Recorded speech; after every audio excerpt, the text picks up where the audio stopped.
નમસ્કાર દર્શક મિત્રો, હું છું રૂપલ વણેચિયા. સંપૂર્ણ ન્યૂઝમાં આપનું સ્વાગત છે.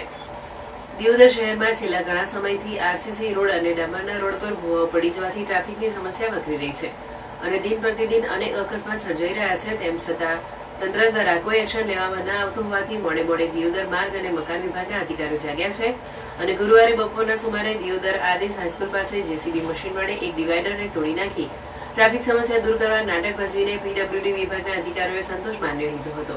ત્યારે હવે દિયોદર શહેરના લોકોમાં ચર્ચાએ જોર પકડ્યો છે કે શું એક ડિવાઈડરને તોડવાથી દિયોદર શહેરની ટ્રાફિકની સમસ્યાનું કાયમી નિવારણ આવશે ખરા? જેવા અનેક સવાલો લોકમુખે ચર્ચાઈ રહ્યા છે. તો બીજી તરફ આદેશ હાઈસ્કૂલ પાસે સવાર અંજને સાંજના સુમારે ટ્રાફિકની સમસ્યા સર્જાય છે, જેને કંટ્રોલમાં લાવવા માટે દિયોદર પોલીસની ટીમ પણ ખડેપગે જોવા મળી રહી છે. પરંતુ હાઈવે પર આવેલા શોપિંગો આગળ પાર્કિંગની વ્યવસ્થા ન હોવાના લીધે વારંવાર ટ્રાફિકની સમસ્યા સર્જાતી જોવા મળે છે.